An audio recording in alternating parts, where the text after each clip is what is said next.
The first thing you need to know about Waverly Calloway is that she never raised her voice. Not when the bank called in March.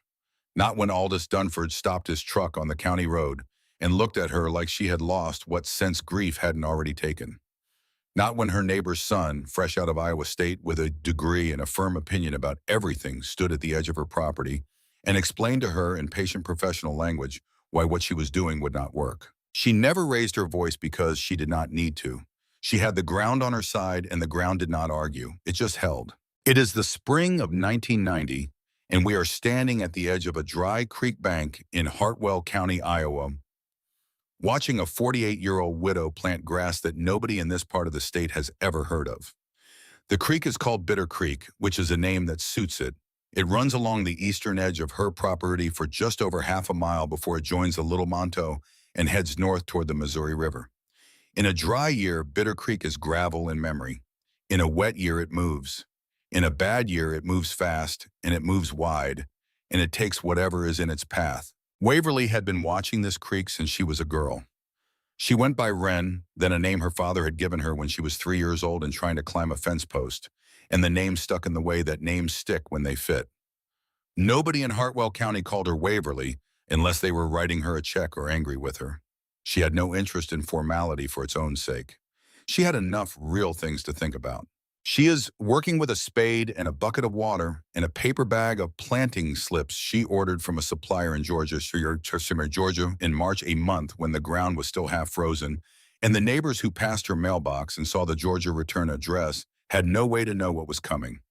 She is planting a double row of vetiver grass along the full length of the bank where the creek bends hardest into her property, slips set 18 inches apart in the clay.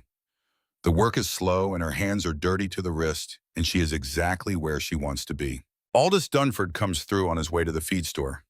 He drives a green half-ton he has owned since 1986, and he slows when he sees Wren kneeling in the mud at the creek edge, and then he stops on the road, which is a gravel county road, and therefore a place where a man can stop his truck without causing any particular inconvenience to anyone. He watches her work for a moment, then he rolls his window down. "What are you putting in?" "Grass," Wren says without looking up. "What kind of grass?" "Vetiver." Aldous sits with his arm out the window and the engine running and looks at the row of small green slips going into the bank. He is a broad-shouldered man, 51 years old, who farms 300 acres of corn and soybeans to the north of Wren's property. He is not a man who says much more than he means, which is something Wren has always respected about him, even in the years when they haven't had much to say to each other. "Never heard of it. It's from India, originally." He looks at the creek bed, which in April is dry enough to walk across in ordinary boots. He looks at the pecan trees behind Wren's position, their crowns still bare in the early spring, but their trunks heavy and permanent in the way that trees get when they have been growing in one spot for 60 years. "Wren," he says, "that creek bank has been falling in since your father's time." "Since before my father's time." "You think Indian grass is going to stop it?" She sets another slip, presses the clay around the root with both palms, moves down the row, a measured 18 inches, and kneels again. "I think it might," she says. Aldous looks at the creek, which gives him nothing to look at in April. He looks at Wren, who gives him the same. Then he puts his truck in gear and drives north toward town. By the end of that week, Hartwell County has a new story. Wren Calloway is planting Indian grass on Bitter Creek. The story makes it to the grain elevator in town, to the equipment dealer on the highway, to the table at the diner where the row crop men eat Tuesday breakfast.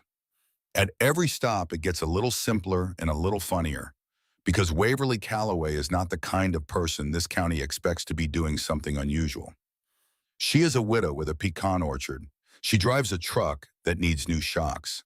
She is not, by any accounting in this community, a woman who imports grass from India and puts it in the ground on a dry creek bank in April. At the diner that Tuesday, 6 men ate eggs and discussed it. Harlan Greer, who farmed the river bottom south of town, said he had driven past and seen her working. Said it looked like a good way to spend a weekend if you didn't have anything better to do. Ray Dempsey said he'd heard about grass from overseas being planted somewhere in Missouri that took over the whole drainage ditch and you couldn't get rid of it. Earl Biggs said that sounded like Wren Calloway's problem to worry about, not theirs. The table moved on to the spring planting forecast and did not return to the subject. One man at that table did not say anything. Roscoe Storrow sat with his coffee and his particular silence, and he thought about the bank on the south side of his best soybean field, which had been losing 4 inches a year for the past 10 years. And he did not share this thought because it was not the kind of thing you shared on a Tuesday morning. He drove home after breakfast and walked his south bank and looked at where the creek had been in 1980 and where it was now, and did the arithmetic that farming men do when they are looking at a loss they haven't yet found the words to address. Let me tell you who she is, because none of what happens in August of 1993 makes any sense unless you understand where this woman came from and what she knew and how she knew it. Waverly Calloway was born. Waverly May Calloway in 1942 on a 160-acre farm south of Hartwell, the second child of Ellsworth and Vera Calloway. Ellsworth ran a mixed operation, corn, some hogs in the earlier years, and a small orchard of pecan trees his own father had started along the south fence line in the 1920s, when the soil conditions along that particular creek bottom made it a reasonable gamble. The orchard had outlasted the hogs. By 1950, it was the part of the farm that Ellsworth cared most about. Ellsworth Calloway was not a conventional farmer. He read. He corresponded with extension agents in other states and with researchers at Iowa State and at the University of Missouri, and once improbably with a man at an agricultural station in India who sent him 3 papers about grassroots systems that Ellsworth read so many times the pages went soft. He kept notes the way some men keep grudges, carefully and for a long time. The notebooks went on a shelf in the kitchen next to the almanac, and they accumulated one per year going back to 1948. They were written in Ellsworth's small, precise hand, and they contained observations about the farm that had no particular application to anyone else, but that Ellsworth recorded with the discipline of a man who believed that paying close attention to the ground you farmed was itself a form of respect. He was the kind of farmer who understood that most problems that looked like weather problems were actually soil problems, and that most soil problems had solutions that nobody had bothered to look for yet because the solutions weren't being sold at the co-op. He read agricultural journals from 4 states. He drove 3 hours to attend a conference at Ames in 1958 because a speaker was going to talk about contour farming on rolling terrain, and Ellsworth's terrain rolled in a way that had been costing him topsoil since his father's time. He came home with 2 pages of notes and planted his corn on contours the following spring, and said nothing to his neighbors about it for 2 years until they noticed that his runoff was different from theirs after a heavy rain. He also, for reasons Wren did not fully understand until she was grown, believed things before he could prove them. He was the kind of farmer who understood that most problems that looked like weather problems were actually soil problems, and that most soil problems had solutions that nobody had bothered to look for yet because the solutions weren't being sold at the co-op. He read agricultural journals from 4 states. He drove 3 hours to attend a conference at Ames in 1958 because a speaker was going to talk about contour farming on rolling terrain, and Ellsworth's terrain rolled in a way that had been costing him topsoil since his father's time. He came home with 2 pages of notes and planted his corn on contours the following spring, and said nothing to his neighbors about it for 2 years until they noticed that his runoff was different from theirs after a heavy rain. He was the kind of man who believed that paying attention was itself a form of farming, and that the land would tell you what it needed if you asked it the right questions over enough seasons. In October of 1961, Ellsworth Calloway attended a soil conservation conference in Des Moines. He went because an extension agent he had corresponded with for 3 years invited him, and because Ellsworth had never been to Des Moines and thought it might be worth seeing. The conference was 3 days long and covered watershed management, contour, plowing, cover crop rotation, and the emerging understanding of what was then called the Soil Bank Program. It was not a gathering of men who thought in unusual directions. Most of what was presented Ellsworth had already been doing for 10 years. On the second afternoon, a man named Everton Bartholomew gave a presentation on vegetative erosion control in tropical and subtropical environments. Everton was from Jamaica, a slim man in his late 40s who spoke careful English with an accent that made the room pay attention. He showed slides of hillside farms on his island, held together by dense hedgerows of a tall, fibrous grass. The farms had survived rain events that had destroyed everything on either side of them. The hedgerows were not beautiful. They were not the kind of thing you grew for any reason, except that you needed your soil to stay where you put it, and the grass made that happen. The grass was vetiver. Ellsworth sat in the back of that room and watched every slide twice. He stayed after the session and asked Everton questions for 40 minutes. He asked about root depth and establishment time, and frost tolerance, and whether the grass had ever been tried in clay soils in a northern climate. Everton answered what he could and was honest about what he didn't know. He gave Ellsworth the name of a supplier in Florida who had been distributing planting slips to interested parties in the southeastern United States. He shook Ellsworth's hand and told him the grass was worth trying. He said he'd never met a farmer who tried it and wished he hadn't. Ellsworth rode the bus home from Des Moines in the dark, and by the time he reached Hartwell, he had already decided what he was going to do. He sat in the back of that bus with his conference notebook open on his knee and wrote down everything he could remember from Everton's presentation. The root depths, the flood events, the hedges had survived, the supplier contact, the spacing, the establishment timeline. He wrote it all in the precise, unhurried hand he used for everything important. He wrote 3 letters. He waited 4 months for a bag of planting slips to arrive. He put a trial row along the low eastern edge of his cornfield, where the ground sheeted water badly in heavy rain, running off in brown sheets after every significant storm, and carrying topsoil that had taken a century to build. He planted the row in the spring of 1962 and told nobody about it because he was not certain it would work, and he saw no benefit in discussing experiments that might fail. The first season the vetiver was in his cornfield, Ellsworth watched it with the attention of a man conducting an experiment he is not entirely sure he has designed correctly. He had planted the row in early May slips on 12-inch centers along the low edge of the east field, and through June and July, he watched the slips establish with a slowness that he found either promising or discouraging depending on which morning he went to look. The plants did not spread. They did not put out runners or fill in the gaps between themselves. Each slip stayed exactly where he had put it and sent its energy downward, which was what Everton Bartholomew had said it would do. By September of the first year, the slips were alive and established but barely visible as a hedge. Ellsworth measured the bank below the row and found it had not changed. He recorded this. He was not sure yet whether this was because the roots were holding or because the creek had simply not produced a significant storm event since planting. In June of the second year, the creek produced what he needed. A storm in the third week dropped 2.5 inches in 4 hours on already wet ground, and Bitter Creek ran hard for 2 days. Ellsworth walked his cornfield bank the morning after and found it intact below the vetiver row.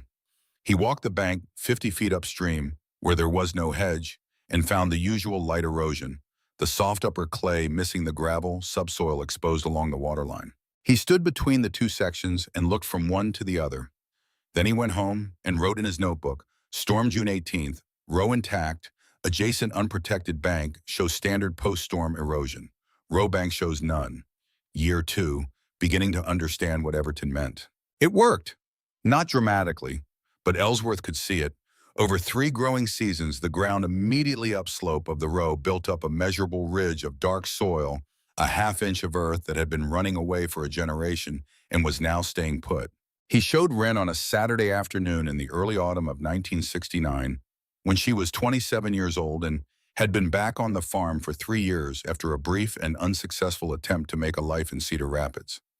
She had gone to Cedar Rapids at 22 with the idea that she wanted something larger than 160 acres in Hartwell County, and she had found that Cedar Rapids was indeed larger, but that she was not sure larger was what she had meant. She came back in 1966, and the farm received her the way it always had, with the silence in the work and the particular satisfaction of knowing a piece of ground well enough to read its moods.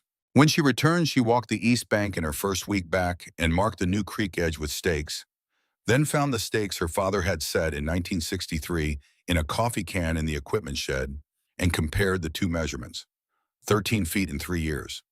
The creek had taken 13 feet of bank in 3 years while Ellsworth was managing his health, and nobody had been watching it carefully enough to record the loss. Ellsworth was crouching at the edge of the vetiver row with a trowel that autumn afternoon, and he called her over and showed her the cross-section of the bank, dark soil, on the upslope side of the row, lighter soil, below a clear line of demarcation between earth that had been held and earth that had been allowed to leave.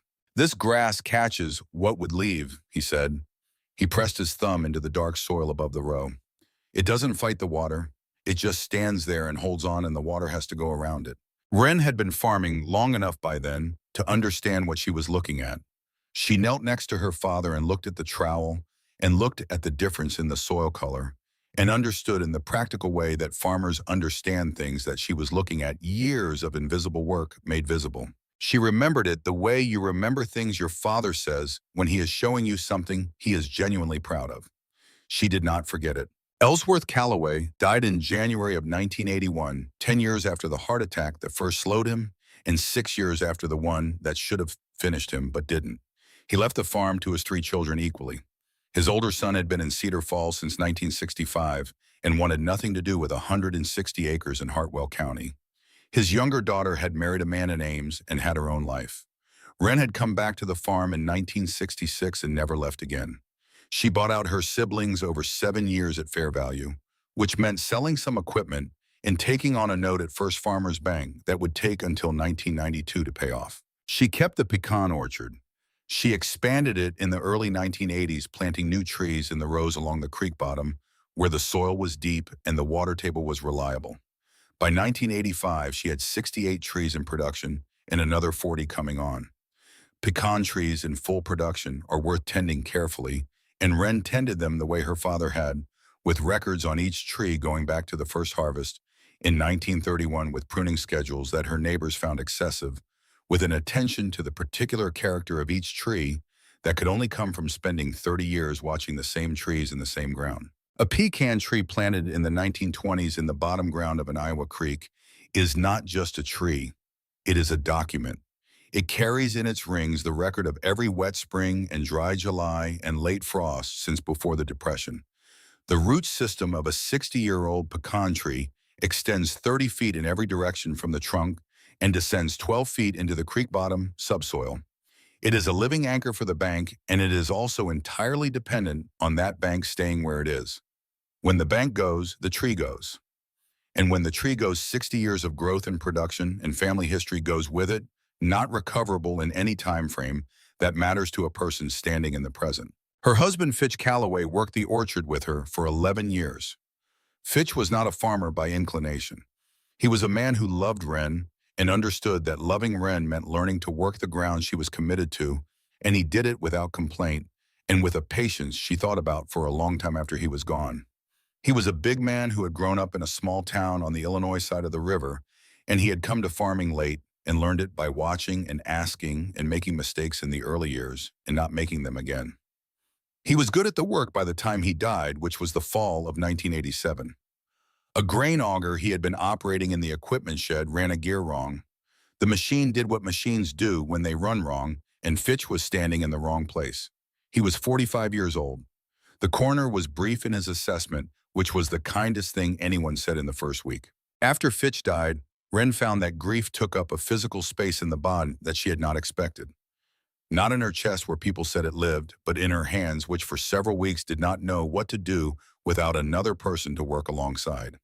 She had been working this ground with Fitch for 11 years, and the rhythm of that had become the rhythm of the day. And when the rhythm was gone, there was a silence in the work that she had to learn to inhabit. She learned it by doing. She showed up before daylight, as she always had, and she worked until the light went, as she always had, and eventually the silence filled in with the sounds the orchard made when you were paying close enough attention. She was not a woman who talked about difficulty. She was a woman who showed up before daylight and stayed until the work was finished, and her neighbors respected her for it in the quiet way that farming communities respect endurance without requiring ceremony. But the creek was a problem she had not solved. Bitter Creek had been cutting into the eastern edge of her property since before her grandfather put the first pecan trees in the ground. Ellsworth had measured the bank. Wren had measured the bank. The rate of loss varied by year and by storm, but the direction did not vary. The creek was moving west, toward the trees. The oldest pecan trees on the property, the ones her grandfather had planted in 1922 and 1923, stood 60 to 80 feet from the creek's current edge. Their root systems extended 30 feet in every direction and 12 feet down into the creek bottom soil. They were not replaceable in any time frame that mattered to a living person. If the bank failed under those trees, the trees fell into Bitter Creek and went wherever Bitter Creek went. Wren had been watching this bank every spring and every fall.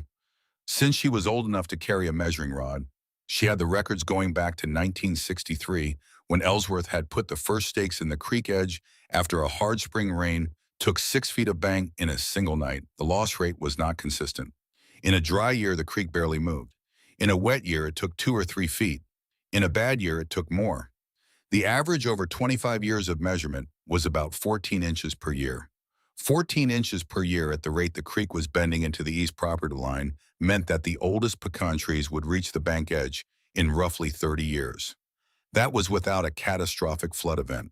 With one, the timeline compressed in ways that made the arithmetic frightening. She had priced concrete riprap in 1983 and found it beyond what the orchard could justify. The concrete would have cost $8,000 for the most vulnerable section of bank alone before anchoring and before the extension work needed upstream and downstream. She had read about how a riprap installation without adequate flanking protection could actually accelerate erosion at its edges as the creek redirected its energy around the hardpoint. She had understood that for her bank, riprap was not a solution, but a redirection of the problem, and a redirection she couldn't afford in any case. She had looked at willow plantings and found them inadequate for the water velocity that came through Bitter Creek in a genuine flood event. She had been thinking about her father's vetiver row for years, waiting until she had enough information to act on what she knew.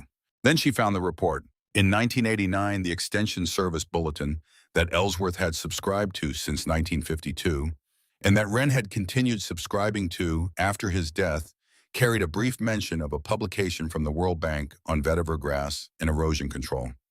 The mention was 4 sentences long. Wren wrote to the government printing office the same week. 6 weeks later, a manila envelope arrived with 47 pages inside it. The report was called Vetiver Grass, a Thin Green Line Against Erosion. It had been compiled from field studies in more than 30 countries across 4 continents. It documented vetiver plantings that had held creek banks and hillside farms in irrigation channel walls against water forces that had destroyed concrete structures and moved boulders. She read it once straight through, beginning on a Thursday evening after the dinner. Dishes were washed, finishing in the early hours of Friday morning with her coffee cup cold beside her. Then she went to bed for 4 hours, and when she woke, she made fresh coffee and sat back down and read it again with a yellow highlighter she had bought for the purpose, marking the sections about root depth and anchor strength and performance in flood events. Then she read the highlighted sections a third time. The report was technical, written for agricultural development workers in tropical countries. She looked up 3 terms she didn't recognize. She made notes in the margin. By the time she had finished the third reading, she understood what the report was saying in the same way she understood things about the orchard, not as abstractions, but as things that had physical weight and dimension and consequence. The report documented root systems that reached 10 feet and deeper into compacted clay subsoils. It documented bank stabilization on creek systems, with water velocities far exceeding what Bitter Creek produced in its worst recorded events. It showed photographs of hedgerows that had stood through floods that destroyed everything adjacent to them, with the bank behind the hedge intact, and in some cases accumulating soil on the upstream face.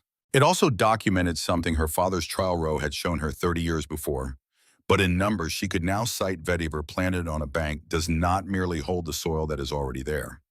Over time, it causes the bank to build. Sediment traveling downstream deposits on the upstream face of the hedge. The bank behind the row thickens. The roots of whatever grows behind that row stay in the ground.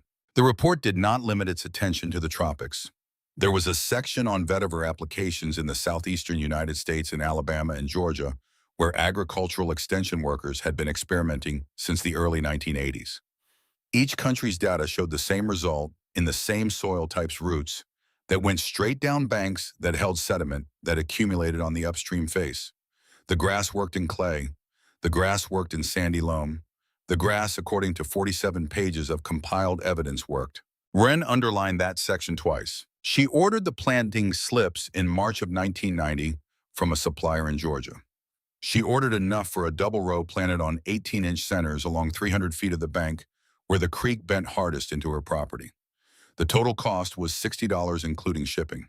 Before she placed the order, she drove to the Extension Service office in Hartwell to speak with the county agricultural agent, a man named Lachlan Doyle who had started in the position 2 years earlier. Lachlan was 31, trained at Iowa State, and genuinely enthusiastic about his work. Wren laid the World Bank report on his desk and explained what she was planning to do and why. Lachlan read the summary page. He read the first page of the body. He was polite in the way that trained people are polite when they are explaining something to someone they have already decided does not quite understand the complexity involved. Mrs. Calloway, he said, vetiver has not been tested under Midwestern climate conditions in any systematic way. The World Bank data is from tropical and subtropical environments. I can't in good conscience recommend a planting protocol that hasn't been validated for your soil type and your freeze-thaw cycle. I'm not asking for your recommendation, Wren said. I'm telling you what I'm going to do. I thought you might want to know in case it works. She left the report on his desk. She drove home and placed the order. In the third week of March, while the slips were still en route from Georgia, Stephen Ellsworth from First Farmers Bank drove out to the farm. Stefan was 52, the kind of man whose clothing always seemed slightly too pressed for whatever room he was standing in. He had been the loan officer on Wren's property notes since 1983 and had always been correct in his dealings with her, which is a different thing from being fair. He sat at her kitchen table and told her that the bank had reviewed the current outstanding balance on her property note, which stood at $22,000, and that as part of a standard portfolio review, the bank wished to assess whether the Creek Bank parcel carried sufficient stable land value to continue serving as collateral against the note. Wren poured coffee and listened. Stefan explained that the eastern portion of her property, specifically the Creek Bank parcels along Bitter Creek, had shown consistent reduction in assessed acreage over the previous decade due to bank erosion. He explained that if the trend continued at its current rate, the bank would need to revisit the collateral terms. He looked at the kitchen window, which faced east toward the trees in the creek, and he said, I'll be honest with you, Mrs. Calloway. Looking at the rate of bank loss out there, I don't see the future of that parcel improving without significant intervention. Wren looked at him. She had a cup of coffee in front of her, and she had been thinking about a grass with roots 8 feet deep since 1989, and she was going to put that grass in the ground in 3 weeks. Then I'll be honest with you, Stefan, she said. I suggest you wait and see. He left without saying much else. The slips arrived on a Thursday. Wren planted the first Saturday in April and the second Saturday in April, working alone with a spade and a bucket of water, setting each slip at the measured interval, pressing the clay around the roots with her palms moving down the row. 300 feet of bank in 2 Saturdays.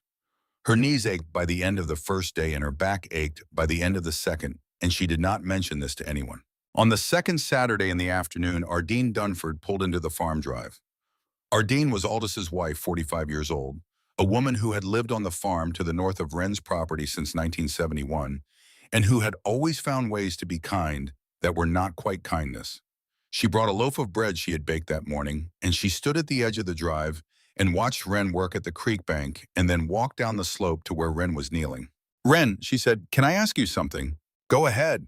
Are you all right?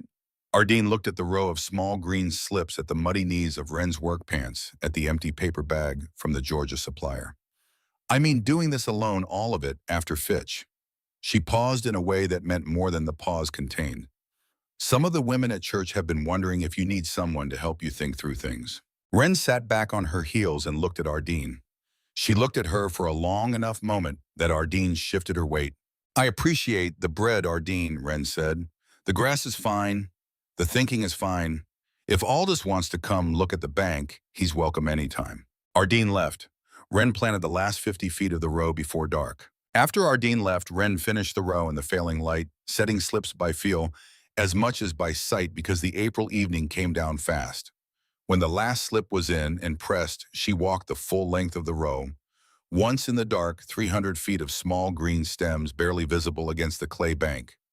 She had planted 300 feet of a grass nobody in Hartwell County had heard of on a bank that everyone agreed was beyond help for $60 in 2 days of her time. She walked back to the house in the dark and washed her hands at the kitchen sink and stood looking at the kitchen window where the east property was invisible beyond the glass. She thought about her father's notebook on the shelf. She thought about the question mark he had drawn in 1973.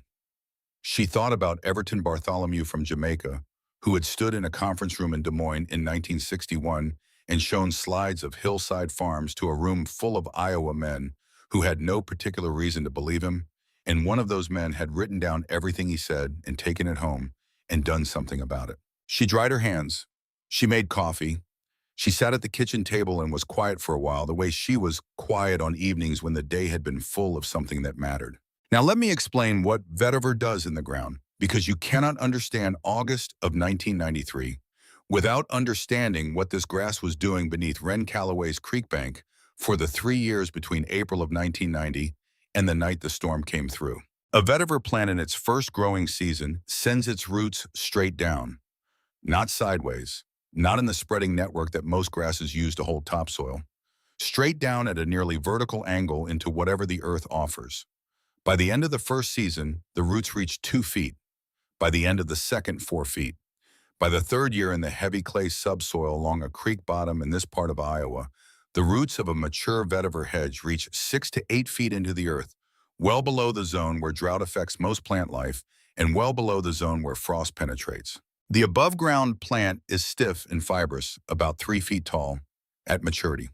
Not attractive, not the kind of thing you would grow for any reason except that you needed it. That is the point. The work is underground where no one can see it. A dense double row of vetiver planted on a creek bank functions as a subsurface wall. Water passes through it because water will always find a path, but soil cannot follow.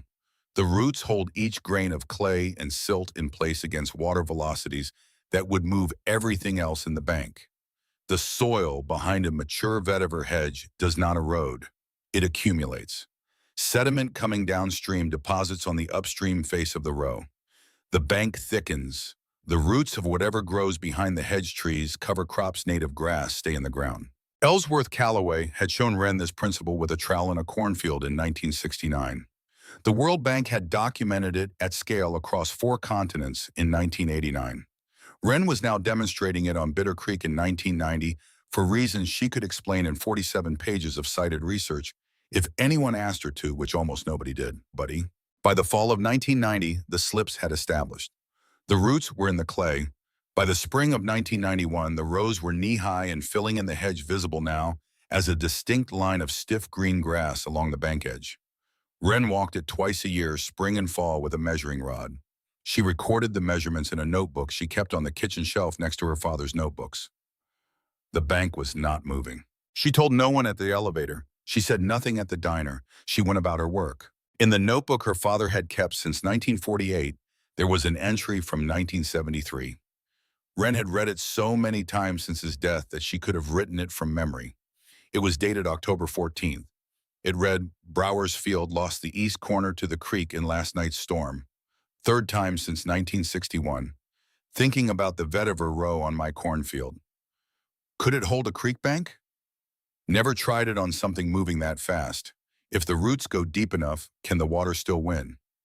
He had drawn a small diagram of a creek cross-section in the margin with a dotted line indicating root depth and a question mark at the bottom. He had known the question since 1973. He had not had the money to answer it, and the answer had been sitting in a Georgia greenhouse waiting to be ordered for $60. There was something else in that 1973 notebook entry that Wren had thought about many times in the years since. Ellsworth had written below the diagram with the question mark, "Asked Roscoe about his South Bank this morning. He said the creek takes a little every year, but he doesn't know what to do about it either. Neither of us knows. Maybe nobody knows." He had written that on October 15th, 1973. On October 14th, he had written the question about the roots. Between the question and the acknowledgement that nobody knew the answer, he had written nothing. Just the date change. Just a night he had spent not sleeping, probably thinking about what the creek was doing to land that had been in his family since before the Depression. He had known how to stop it. He had known for 12 years, since 1961, since Des Moines, since the bus ride home in the dark. He just hadn't been able to afford to do it. And so the question mark had stayed in the margin for the rest of his life, and the creek had kept moving, and the land had kept going, and his daughter had found the notebook after his death and sat with that question mark for 9 years before the World Bank report gave her the economic justification to spend $60. Wren knew this. She thought about it sometimes in the evenings in the winters after Fitch was gone, sitting in the kitchen with her father's notebooks and a cup of coffee and the sound of the farm settling in the cold. She did not carry it as a grievance. It was just the way knowledge traveled, sometimes through a man who went to Des Moines and met a man from Jamaica and came home with a question that took his daughter 30 years to answer. Ren Calloway spent the winters alone in a way that farming widows learn to spend winters, which is not exactly the same as loneliness, but occupies some of the same territory. The farm was quietest in January and February when the pecan trees were dormant and the creek ran low under ice, and the work reduced itself to maintenance and planning, and the reading that Ellsworth had modeled for her and that she had continued for 30 years. She read agricultural journals. She read the same extension service bulletin her father had read since 1952. She read whatever she could find about deep-rooted grasses and soil science and watershed management because that was what her mind went to when it had space to move. In the winter of 1992, while the vetiver hedge was in its second dormant season and the concrete matting on Roscoe Store's bank was heading into its first, Wren spent 3 evenings rereading the World Bank report cover to cover for the 4th time. She was not looking for anything she had not already found. She was familiarizing herself with it the way she familiarized herself with things she might need to explain to someone who had not read them. She was, without being certain of it, yet preparing for a conversation she expected to have at some point about why her bank was behaving differently from the bank to the north and the bank to the south. She did not know when that conversation would come. She did not rush it. She finished the rereading on a Thursday in February of 1992. She made a note in her weather notebook, reread WB report, all 47 pages, still correct. She put the notebook away and went to bed.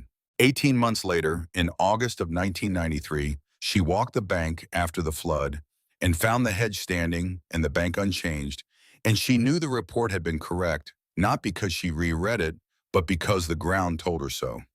The ground was the only document she trusted completely. In December of 1991, a letter arrived from First Farmers Bank. Stephen Ellsworth had engaged a property appraiser from Des Moines to reassess Wren's Eastern Creek Bank parcels as part of an ongoing collateral review. The appraiser came out in February. He walked the property in a winter coat and wrote on his clipboard. He saw the vetiver hedge now entering its second winter and asked what it was. Wren told him. He wrote something else on his clipboard and said, "The Creek Bank designation is still listed as high-risk erosion zone in the county assessment records." He valued the eastern parcel at 35% below its previous assessment. 3 weeks later, Stephen Ellsworth called Wren into his office. The bank, Stephen explained in his careful pressed clothing way, was requiring additional collateral or a partial paydown of $8,000 on the note within 90 days. The reasoning was the revised Creek Bank assessment.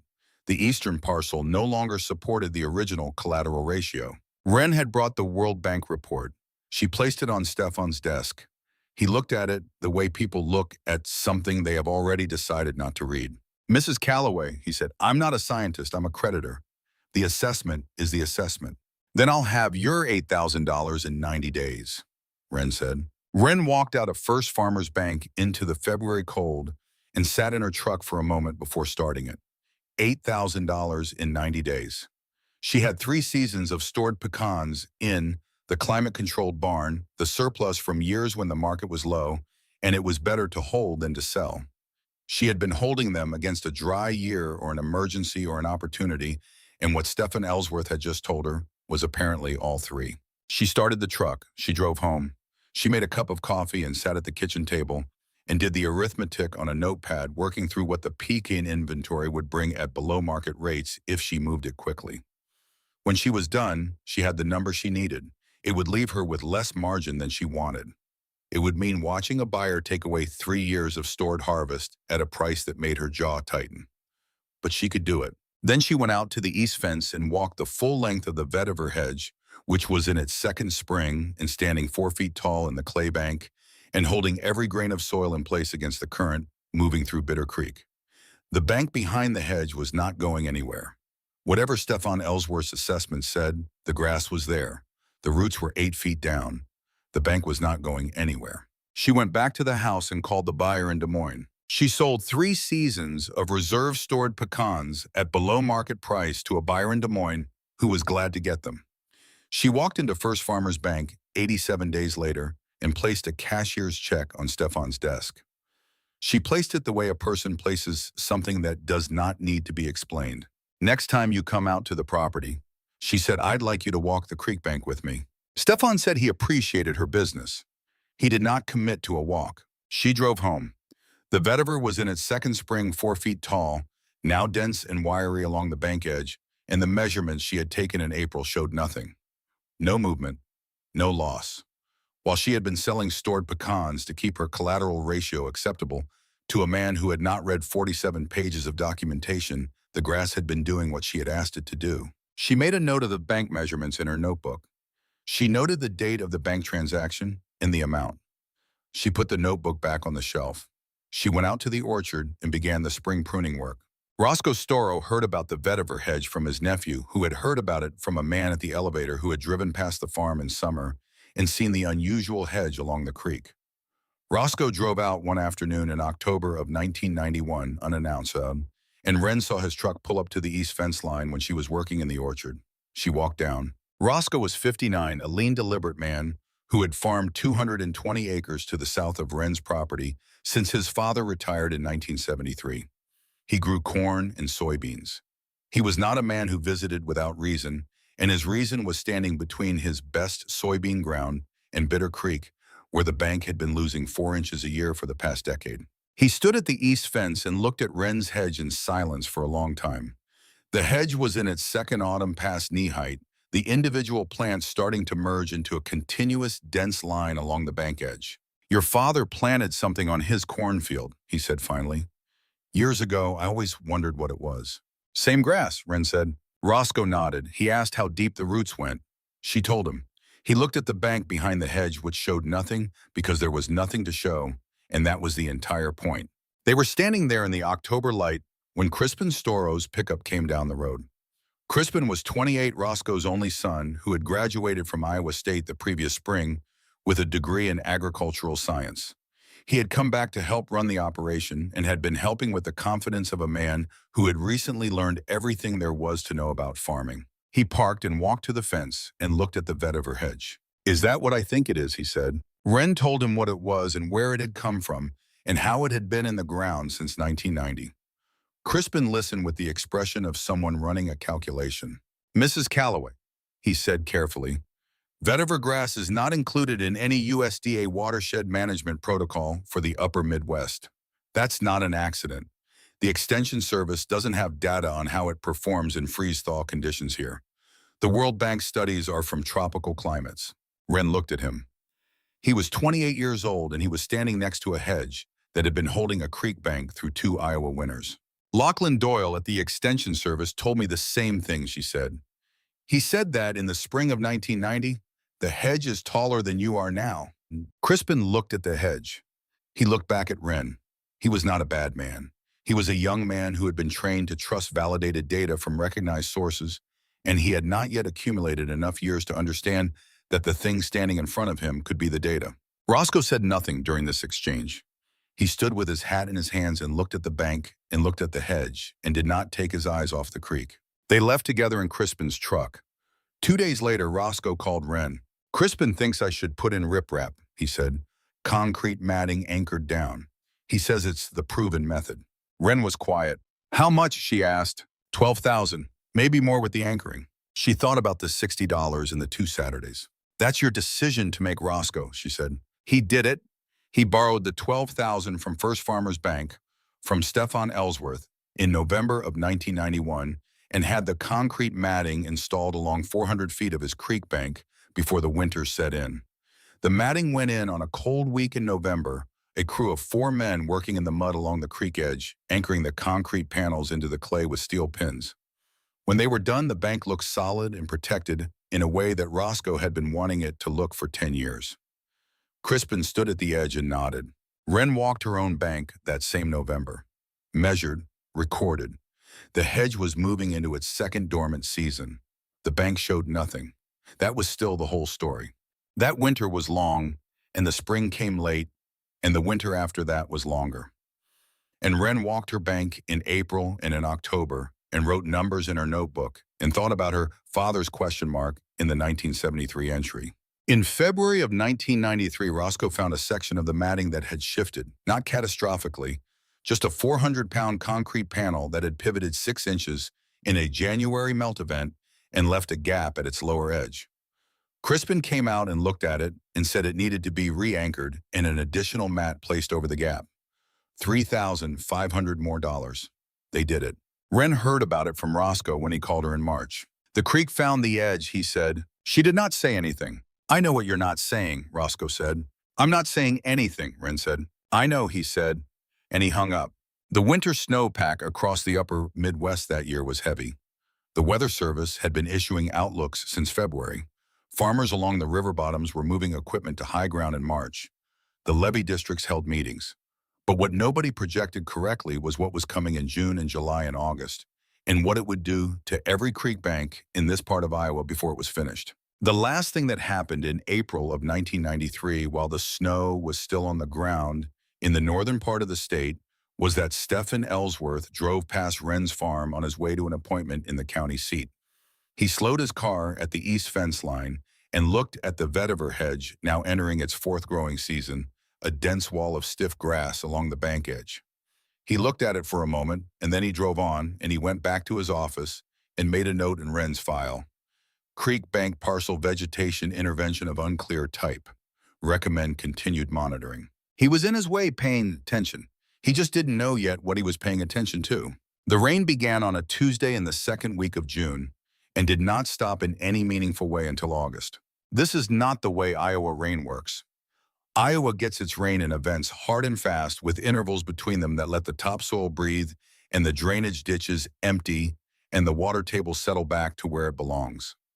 A farmer in this part of the state can look at his ground after a 3-inch event and know roughly how many days before the machinery can go back in. There is a rhythm to it that generations have learned to read. The summer of 1993 had no rhythm. It had only accumulation.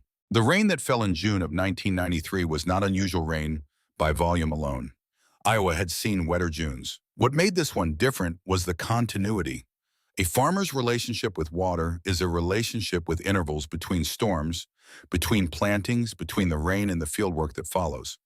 The intervals were what the ground depended on. Without them, the drainage system that generations of Iowa farmers had engineered into this landscape became irrelevant because it was designed to handle events, not permanence. It was designed for a world where the sky stopped sometimes. The sky did not stop. Wren listened to the rain through June the way she had learned to listen to the creek, not for the sound itself, but for the quality of it, for what it was telling her about what was accumulating in the watershed above her property. She had a rain gauge mounted on the east fence post that she had been reading every morning since 1981, recording the number in a separate notebook she kept for weather data alongside the bank measurements and the tree yields. In a normal June, she would fill 1 page. In June of 1993, she filled 4. June came in wet and stayed wet. The ground saturated in the first 2 weeks and then had nowhere to put what kept arriving. Every inch of rain that fell after mid-June ran off the surface of fields that could no longer absorb it, ran directly into the drainage tiles, ran into the ditches, ran into the creeks, ran into the rivers that were already high from the snowmelt they had been managing since April. The National Weather Service would later call it the wettest June in the recorded history of the Missouri River watershed. Bitter Creek ran high through June. In July, it ran higher. The Little Monto, which Bitter Creek fed, was running close to its banks by the middle of the month, and the county road that crossed the Little Monto at the covered bridge south of Hartwell was closed for 3 days in late July when the bridge deck went under. Wren walked her bank in the 3rd week of July and found the creek 3 feet higher than its normal midsummer level, running cloudy with suspended soil and moving with a velocity that she had not seen outside of actual flood events. She walked the full length of the vetiver hedge, examining the base of each plant, checking for undermining. The hedge held the bank to the waterline. The ground behind the hedge was not moving. She made her measurements. She recorded them. She went back to work. In the last week of July, Roscoe Storrow found something that stopped him cold. He had walked his own bank that morning and seen it, a section of concrete matting. One of the panels re-anchored in February had come loose again. The anchor had pulled clean out of the bank, and the mat had pivoted downstream on its remaining fastening, creating a gap 18 inches wide at the base of the bank, where the clay was completely exposed to the current. The current was doing what currents do to expose clay. He called Crispin. Crispin came out and stood at the edge of the bank and looked at the gap and looked at the water moving through it and said, for the first time in Roscoe's memory, nothing useful.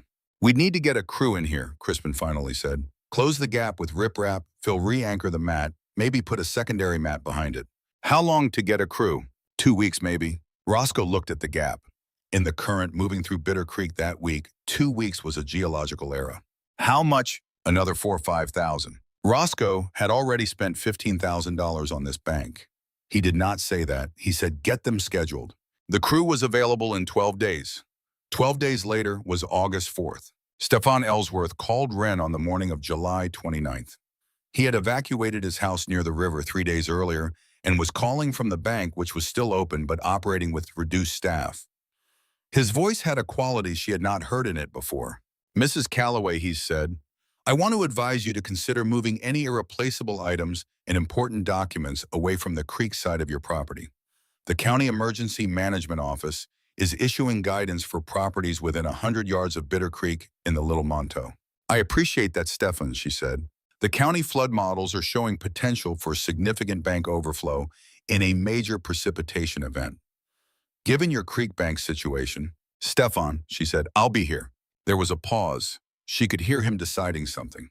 Mrs. Calloway, he said, that bank has been your concern for a long time. I want you to know that. I know you do, she said. Come out and see it when this is over. She hung up. She made coffee. She sat at the kitchen table and looked out at the orchard where the pecan trees stood in their rows in the wet gray July light, heavy with the season's growth, the oldest trees near the creek with their crowns large enough to shade 50 feet of ground. Her grandfather had put those trees in the ground when Woodrow Wilson was president. The roots went 12 feet down into creek-bottom soil that had been building for 10,000 years. There was no replacing them. She got out her father's notebook and turned to the October 1973 entry. She had read it so many times she could see it before she opened the page. If the roots go deep enough, can the water still win? She closed the notebook and went to bed early. The storm came out of Kansas on the evening of August 4th. 4 inches of rain in 6 hours on ground that had been saturated for 6 weeks. Wren stood at her east fence at 10 o'clock that night with a flashlight. She could hear the creek before she could see it. The sound was not water. It was something she did not have a word for pressure, given voice a large volume of fast water in a space that was no longer large enough to contain it. She swept the flashlight along the creek edge and saw the water was already pushing out of the bank in the low spots, spreading across the eastern pasture in dark sheets that moved with a steadiness that felt almost deliberate. She went back inside. There was nothing she could do in the dark with 4 inches of new rain still falling. She had either done the thing that needed to be done 3 years ago or she had not. She sat at the kitchen table with coffee and her father's notebooks and the sound of the rain against the roof, and the sound of Bitter Creek doing whatever Bitter Creek was doing out in the dark. The night was long. The rain was heavy and then heavier. A weight of water that made the old farmhouse creak and settle as if it were remembering that it had been built in a floodplain. The creek sound changed sometime around midnight, deepening and broadening in a way she felt more in her chest than heard in her ears. She got up and went to the east window. In the flashlight beam, she could see the water spreading across the low pasture brown and moving, carrying things she could not identify in the dark. She stood at the window for a while. There was nothing she could do. She had either prepared adequately 3 years ago, or she had not. She went back to the table and sat down. She looked at her father's notebook, the 1973 entry, with the question mark in the margin. The question had been answered 3 years ago when she put the first slips in the ground. Everything after that was the answer working itself out in the clay 6 feet down in the dark, where no one could see it and nothing could reach it. She did not sleep until 3 in the morning when the rain stopped. Then she slept until first light. In those hours at the kitchen table, she thought about something she had not allowed herself to think about before, which was the possibility that she had been wrong. Not wrong about the vetiver. She was not wrong about the vetiver. The root depth data was documented. The bank performance in flood events was documented. She had read 47 pages of documentation, and she had her own 3 years of bank measurements, and she had her father's trial row, and she had 30 years of a different kind of knowing that came from watching the ground under her care. She was not wrong about the vetiver. What she allowed herself to wonder for the first and only time was whether 3 years was enough. The report showed vetiver roots reaching full depth in 3 years in tropical clay. She was in Iowa. She had freeze-thaw cycles that tropical fields did not have. She had a creek that moved differently from the hillside drainage systems in most of the World Bank documentation. She had planted on 18-inch centers in a double row, which was what the report recommended, but she had planted it on a creek bank rather than a hillside contour, which was a different geometry of force. She sat with this for 20 minutes.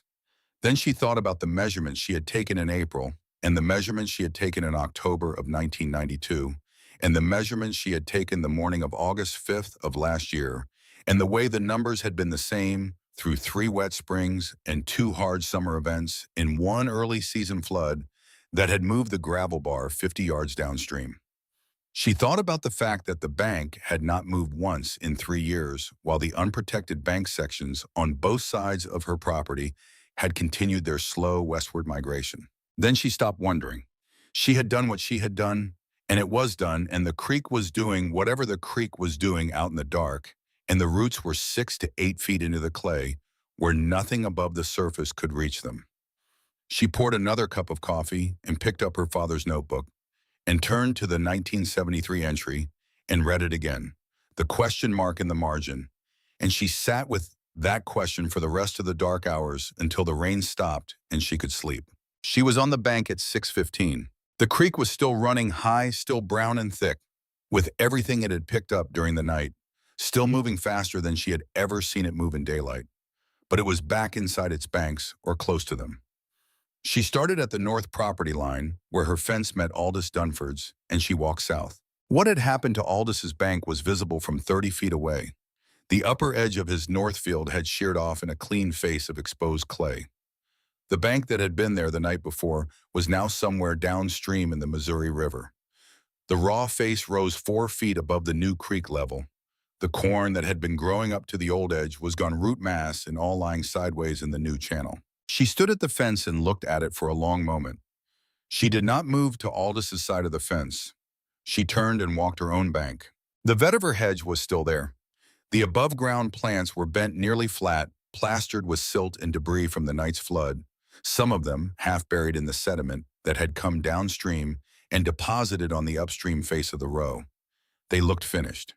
If you did not know what this grass was, if you did not know what was happening, 6 feet underground where no water had ever reached and no storm had ever touched you, would look at that row and think it was over. Wren knew what was underground. She had known since 1962. She pulled debris off the top of the row for an hour, working from north to south, clearing the bent stalks, checking the base of each plant for root disturbance. She found none. The roots were where she had put them. The bank behind the row was intact. She set up her measuring rod in 4 places along the length of the hedge. She read the numbers and wrote them down. 3 of the 4 measurements showed no change from her April reading. The bank had not moved.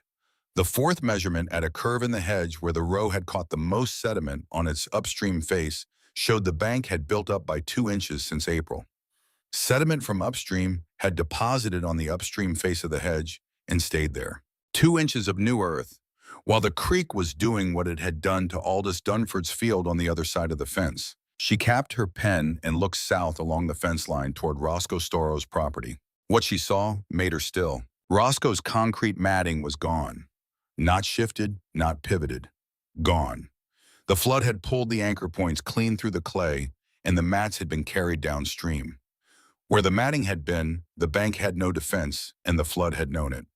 Bitter Creek had not just eroded Roscoe's bank.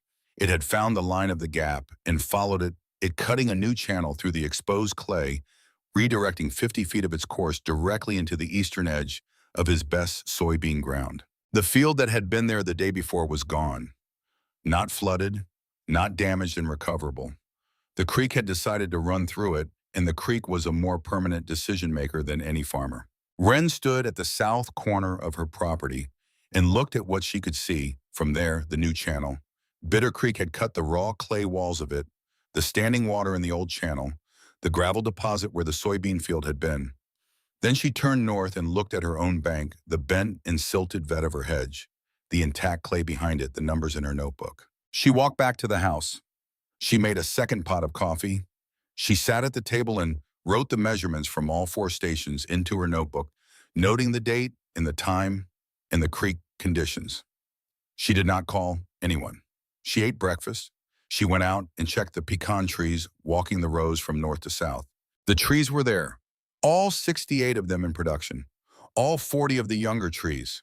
The ones her grandfather had planted in 1922, the ones whose roots had been creeping toward a bank that no longer threatened them. She put her hand on the trunk of the oldest tree, a habit she had developed over 40 years of walking this orchard, and stood there in the August morning with the sound of Bitter Creek still high and running in her ears, and she thought about her father kneeling in his cornfield with a trowel in 1969, and about the notebook on the shelf in the kitchen, and about $60 and 2 Saturdays in April of 1990. She took her hand off the tree and went to find her pruning shears. Crispin Storrow arrived at the south fence line early on the morning of August 6th, 2 days after the storm.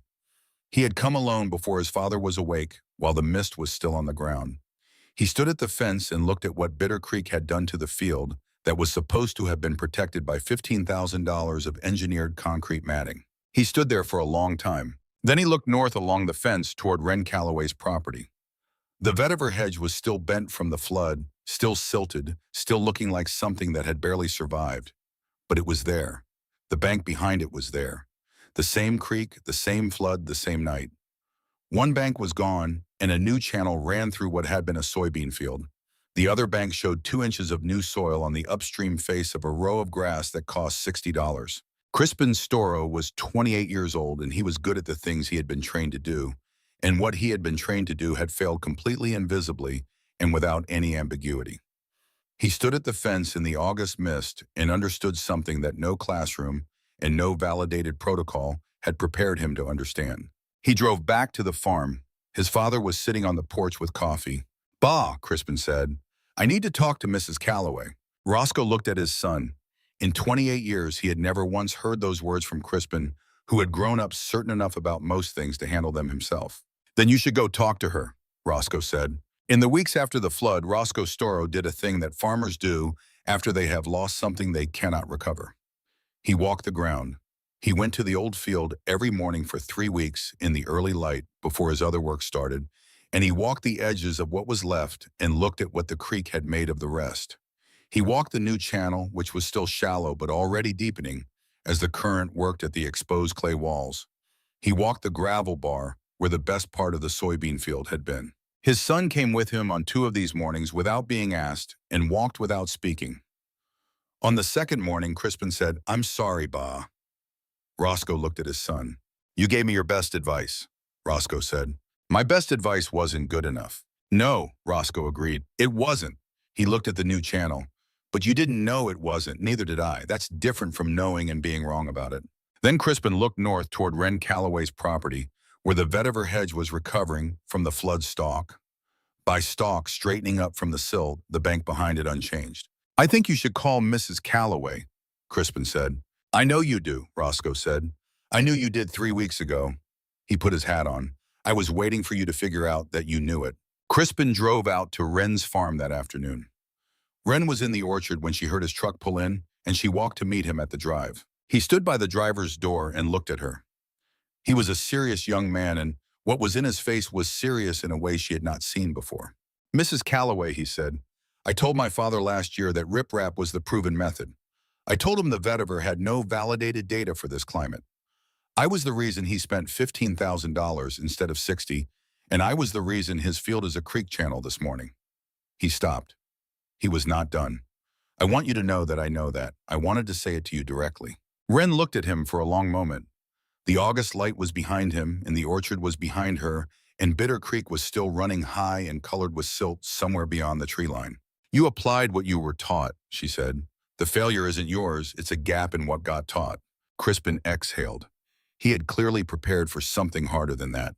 "I'd like to understand the vetiver," he said. "All of it, whatever you have." "Come inside," Wren said. She made coffee. They sat at the kitchen table, and she laid out her notebooks and the World Bank report and her April measurements and her post-flood measurements, and she walked him through everything she had done and everything she had seen and everything her father had shown her in a cornfield in 1969. Crispin listened with his notebook open and took notes in a careful hand that reminded her painfully and then pleasantly of Ellsworth. When Roscoe Storrow arrived an hour later, he found his son and Waverly Calloway sitting at her kitchen table with paper spread between them, and his son was asking questions in a voice that held none of the certainty it usually carried. Roscoe stood in the doorway, and Wren looked up and said, "Sit down, Roscoe. There's coffee." He sat, she poured. She did not say, "I told you." She opened her father's notebook to the October 1973 entry and read it out loud. Ellsworth's handwriting and Wren's voice. "If the roots go deep enough, can the water still win?" Roscoe sat with his coffee cup in both hands. He was 60 years old and he had farmed that ground since 1973, and the best field he had was now a gravel bar. "Your daddy knew," he said. "He knew the question," Wren said. "He didn't have the money to find the answer." Roscoe was quiet for a moment. Then, "What did you say it cost?" $60 and 2 Saturdays. He made a sound that was not a laugh and not a cry, and was both of them at once. Crispin wrote something in his notebook and did not look up. They stayed at that table for 2 hours. Outside, Bitter Creek was still running at twice its normal volume, still carrying the aftermath of the night that had separated what held from what didn't. Wren washed the cups after they left. She went back to the orchard and picked up her pruning shears. The pecan trees needed attention after the storm, small adjustments, nothing structural. She worked until the light went. Aldous Dunford came on a Tuesday in the last week of August, and he pulled into the drive slowly, the way a man drives when he is not entirely sure he should have come. Wren saw his truck from the orchard.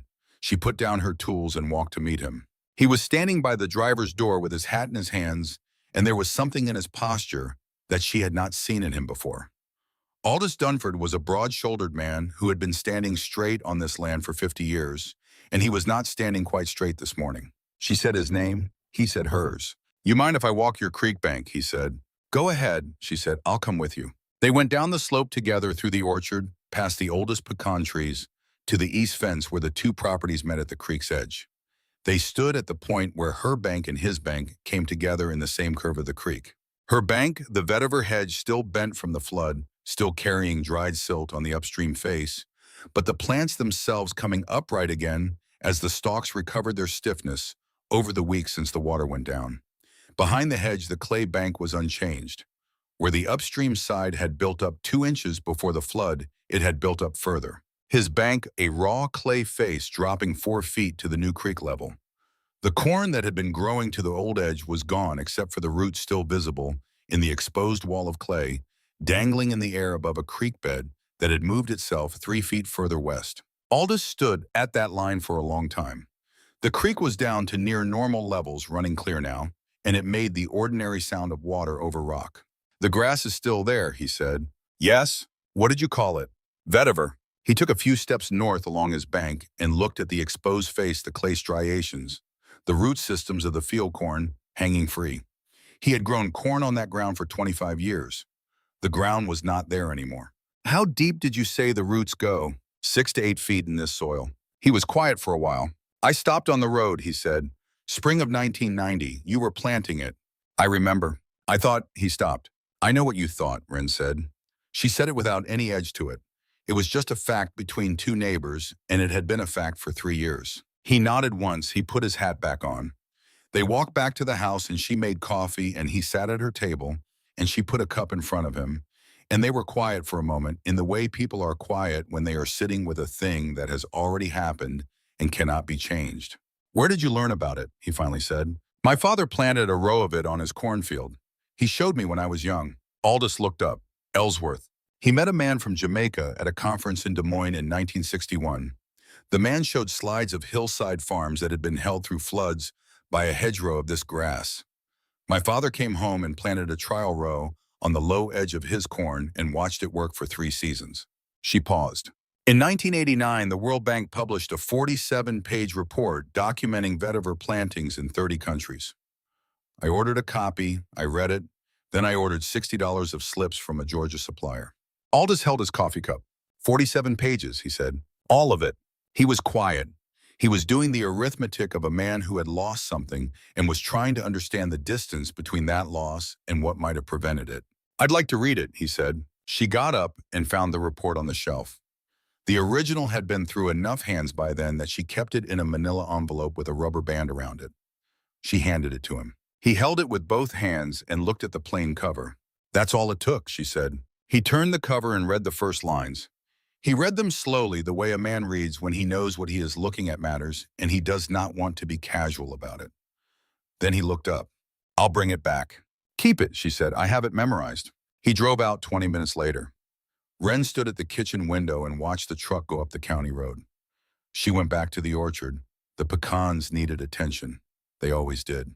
The reckoning that followed moved through Hartwell County the way these things move through farm country, slowly with weight and with the particular authority that comes from visible loss.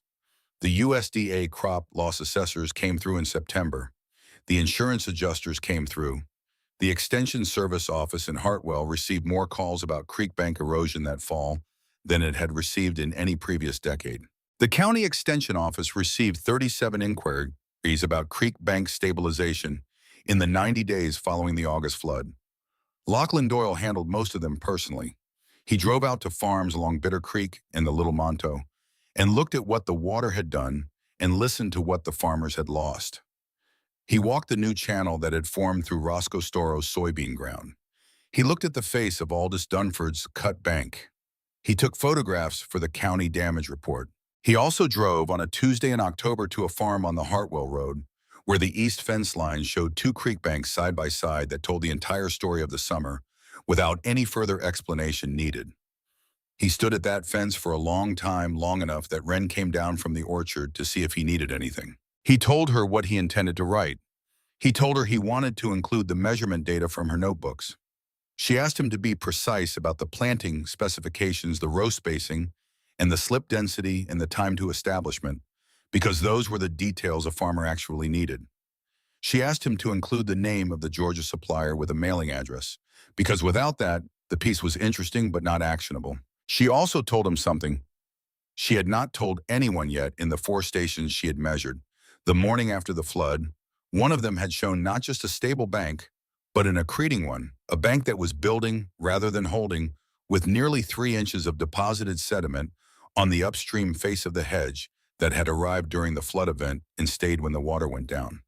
She showed him the number in her notebook. He looked at it for a long moment.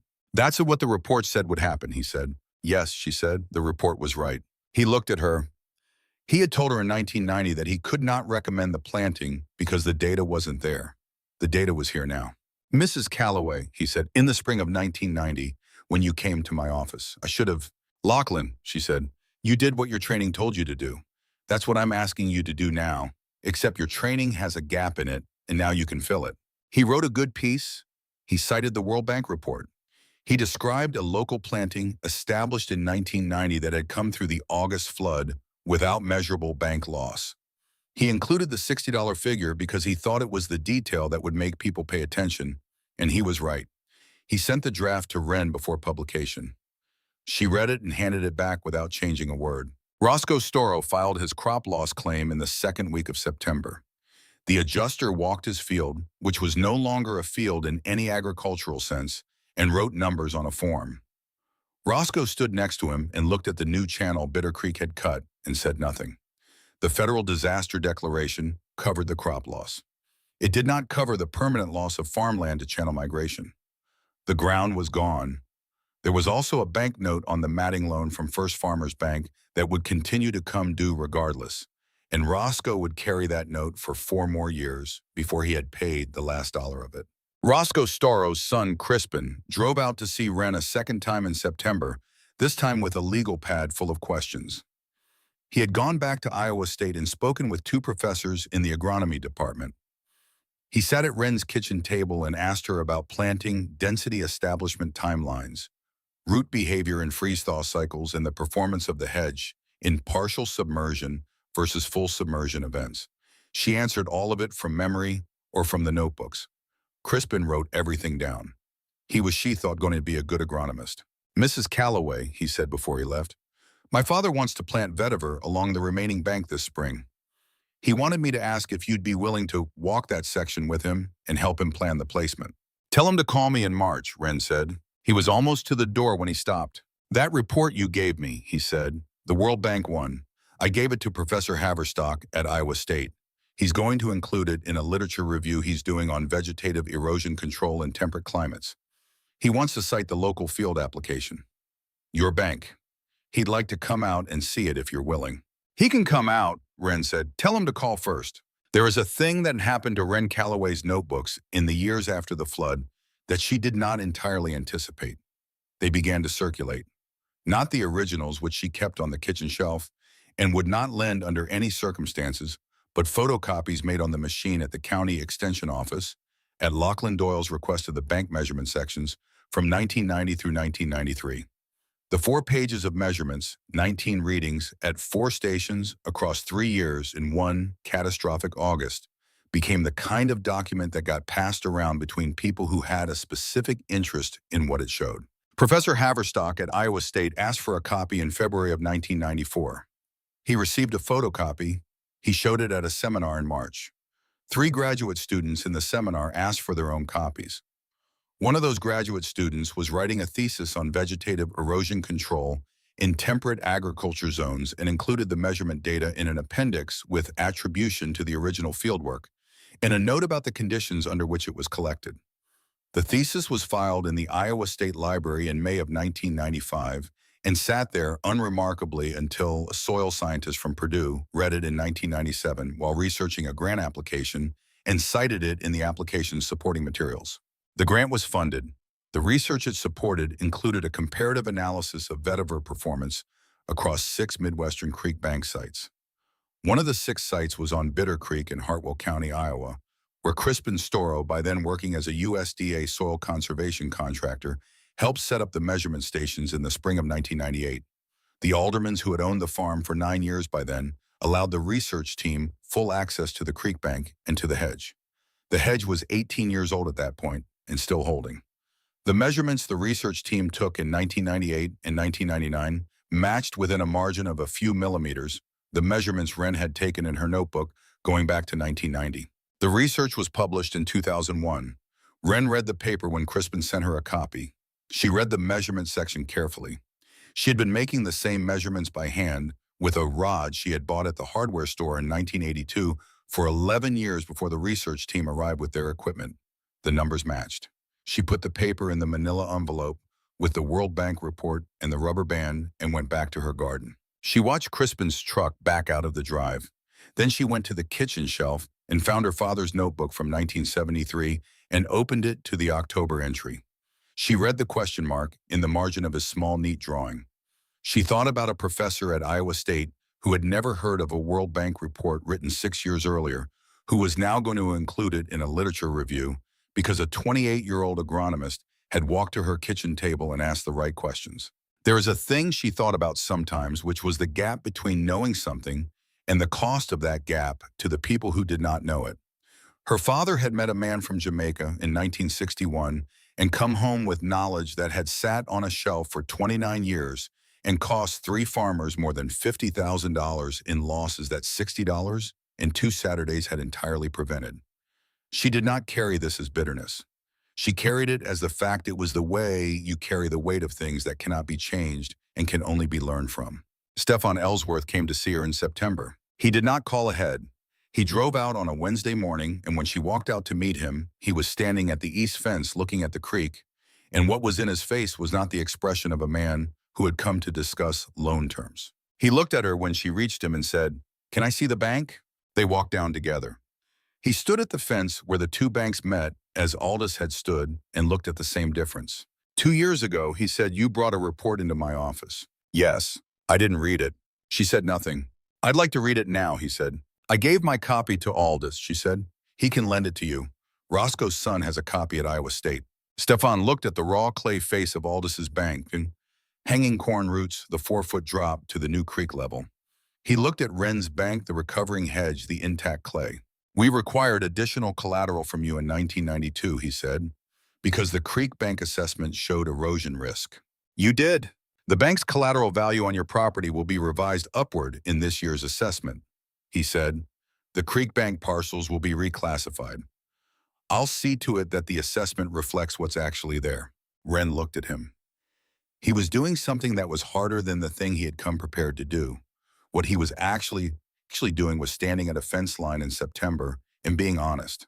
"Thank you, Stefan," she said. "I should have read the report," he said. "Yes," she said, "but the bank is still there." He looked at her. He nodded. He left without saying much else.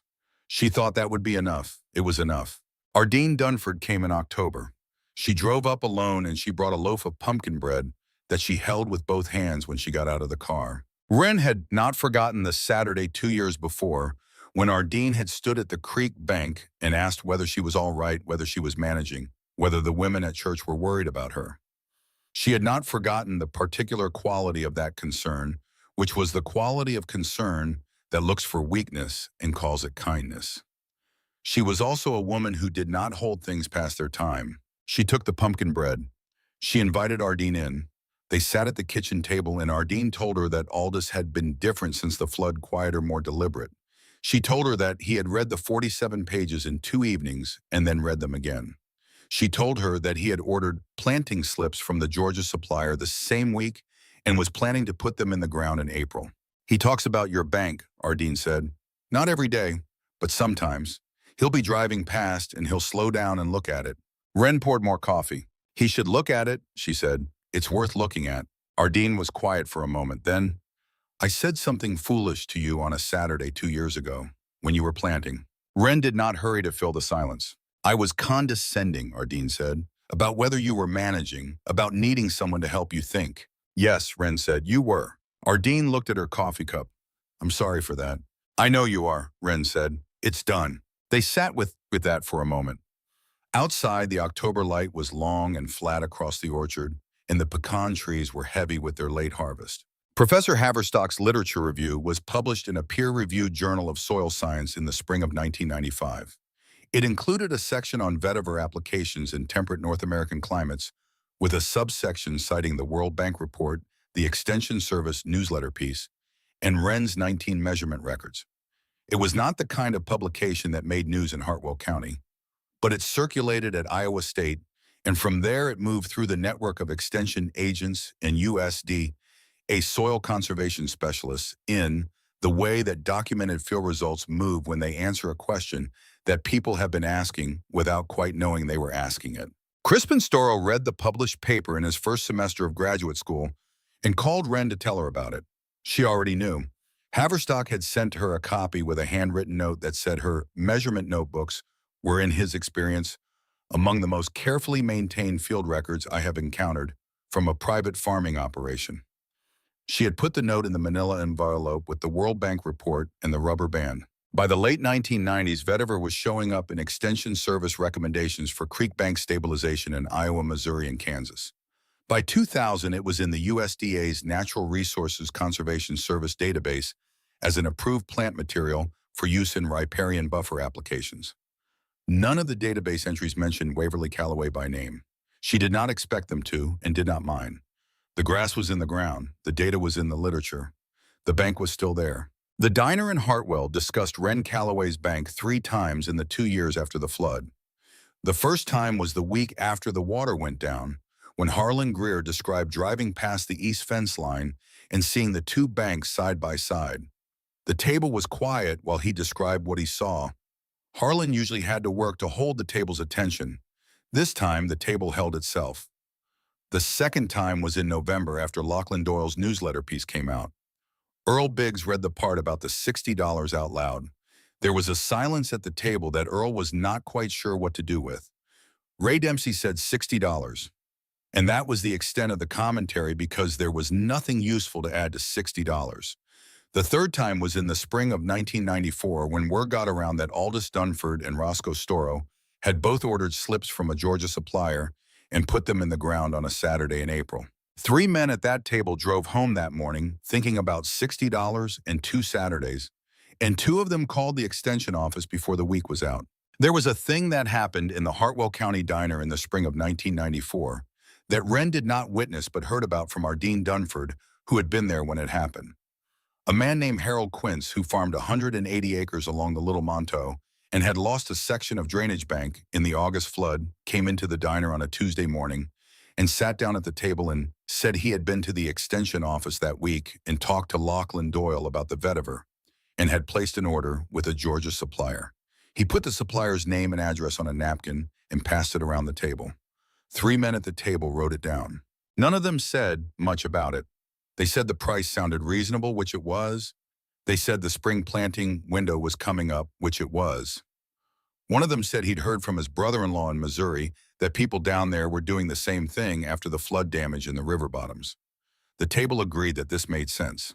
The napkin with the supplier's information went into 4 shirt pockets and was subsequently transferred to 4 farm office desk drawers, and from those desk drawers to 4 telephone calls and 4 orders and 4 sets of planting slips that arrived in April and went into the ground along 4 different creek banks in Hartwell County on 4 different Saturdays over the course of that month.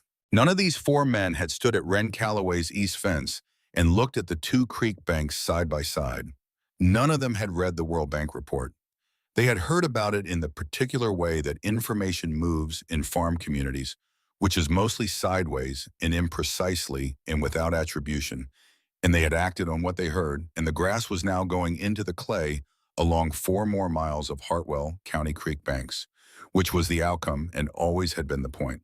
That is how knowledge travels in farm country, not through announcements, not through ceremonies, not through the kind of formal recognition that gets written up and remembered, through the particular image of 2 creek banks side by side that anyone who stood at Wren Calloway's east fence in the fall of 1993 could not stop seeing when they thought about the flood, and through the question that image put in the mind of every farmer who saw it, which was, what would $60 and 2 Saturdays have cost me compared to what I lost?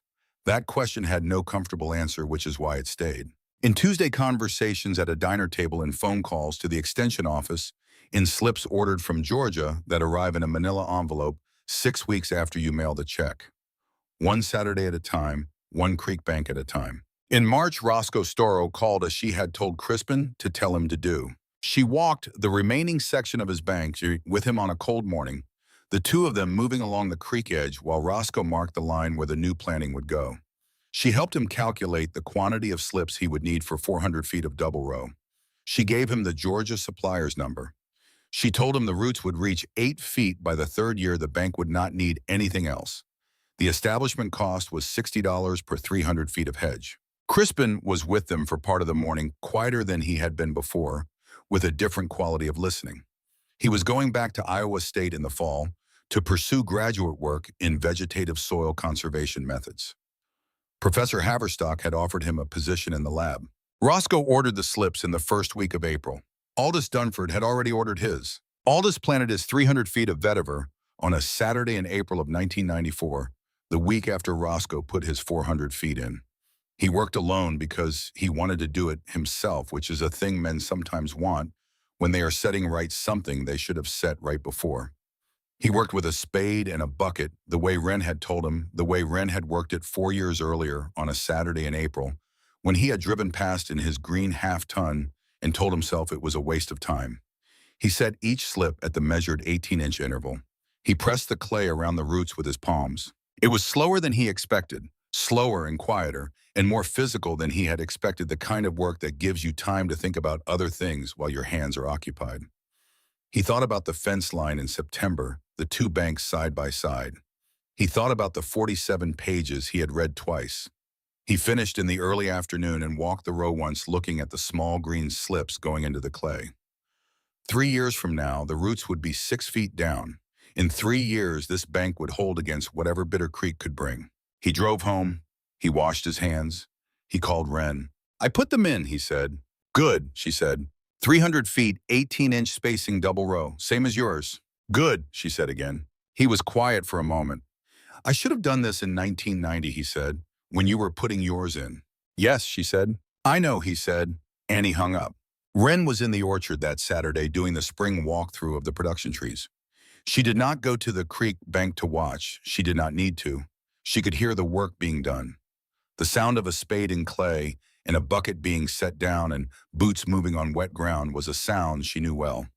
It was the sound of the right thing being done a year and a half late, which is not nothing, which is in fact everything, because the alternative is it not being done at all. There is a thing that happens to land when it has been farmed carefully for a long time.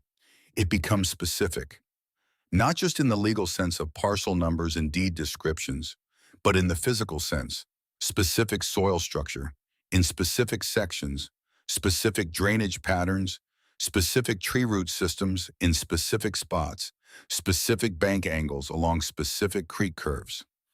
Every year of careful farming adds a layer of specificity that is invisible from the road, but legible to anyone who has worked the ground long enough to know it. Wren Calloway knew this farm the way a person knows their own name. She knew which section of the east field dried first after rain and which section held moisture longest. She knew which of the oldest pecan trees produced the most consistent yield and which was variable depending on the spring moisture. She knew the creek.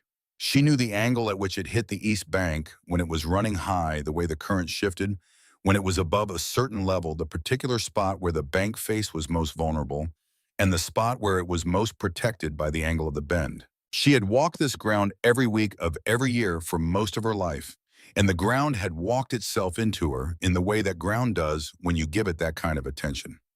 When she sold it, what she was selling was not just the title to 160 acres. She was selling access to a specific, irreplaceable accumulated knowledge of one piece of earth. She could not transfer that knowledge with the deed. She gave what she could: the notebooks, the measurement records, the pruning schedules, the yield histories, the planting maps. The rest was in her. Wren Calloway ran the orchard with the careful accumulated knowledge of a woman who had been paying attention to the same piece of ground for 4 decades, and what she had accumulated over those decades was not just information about trees and soil and water, but a kind of reading skill. She could read the farm the way some people read faces, quickly and without consciously enumerating what she was looking at, arriving at conclusions that were correct more often than she could explain. She knew when a tree was under stress before she could name the cause. She knew when the east field was drying unevenly before she walked it. She knew, standing at the kitchen window in the morning before she went out, something about what the day would require. This skill was not magical, and it was not mystical. It was the product of 40 years of observation, which is to say, it was the product of the same discipline her father had practiced in his notebooks, applied through a human sensory system rather than a written record. The notebooks and the observation were not separate practices. They fed each other. Writing down what you saw made you look more carefully the next time. Looking carefully made what you wrote down more precise. Precision accumulated into knowledge, and knowledge accumulated into the kind of reading that felt like intuition, but was not intuition. It was data held in a particular way. She thought about this sometimes when she thought about what to leave behind. The notebooks were leaving. The farm was leaving. The hedge and the trees and the bank and the measurement records were staying. What she could not leave was the 40 years of attention itself, the specific, calibrated daily practice of looking at the same ground in all its seasonal variations and noting what changed and what did not. That was hers, and it was going with her, and there was nothing to be done about that. The Aldermans would build their own version of it over their own years. It would take time. It always took time. That was the whole point of it, taking time. Wren ran the orchard on her farm south of Hartwell until the late spring of 2009, when she was 67 years old. She had been thinking about selling for 2 years, and she had told no one, and she had the conversation with herself the way she had all her important conversations alone in the orchard in the early morning while the light was still low. What decided it in the end was not the work which she was still capable of. It was the succession. She had no children. She had no one she wanted to leave the farm to who would run it the way it needed to be run, with the records and the attention and the particular knowledge that had accumulated here across 4 generations. She did not want to hand it to someone who would do less than it deserved. She wanted to find someone who would do what she had done, which was pay attention. She found that person through Roscoe Storrow's son. Crispin had completed his graduate work at Iowa State in 1996 and had spent the following years working with the Extension Service and with USDA on vegetative erosion control programs across the upper Midwest. He had become one of the regional experts on deep-rooted perennial grasses for creek bank stabilization. He gave talks at extension conferences. He was not famous and did not seek to be. He was a man who knew something useful and shared it with the people who needed it. In 2007, Crispin mentioned to Wren that a family he knew from Cedar Falls had been looking for established pecan ground in the state for 3 years. They were serious people. They had experience with orchard management. Their name was Alderman. Wren met them in the fall of 2007, took them through the orchard, showed them the records going back to 1931, and said she would think about it. She thought about it for a year and a half. Then she called them and said she was ready. The oldest pecan tree on the property, the one her grandfather had planted in the spring of 1922, was producing well in the last year. Wren walked the orchard. It was 87 years old. Its crown shaded a circle of ground 30 feet across. Its trunk was larger around than Wren could reach. It had survived the drought of 1936 and the wet year of 1947, and the early frost of 1965, and the ice storm of 1978, and the August of 1993, when the bank 3 feet below its eastern root zone had been tested by the largest flood event in the recorded history of the watershed, and had not moved because a woman had spent $60 in April of 1990 and put a row of grass between the tree and the creek. The tree did not know any of this. It had no relationship with the vetiver hedge, except the relationship of proximity and shared ground. The roots of the tree and the roots of the hedge were in the same clay, pulling the same water, occupying the same cubic feet of earth in a way that was entirely indifferent to each other. The tree had been there first by 68 years. The hedge had arrived when the tree was 68 years old and had been doing its work in the clay beside the tree's roots ever since holding the bank that the tree's roots depended on, and the tree had no awareness of this arrangement and owed nothing to the woman who had made it. That was fine with Wren. She had not planted the hedge for the tree's gratitude.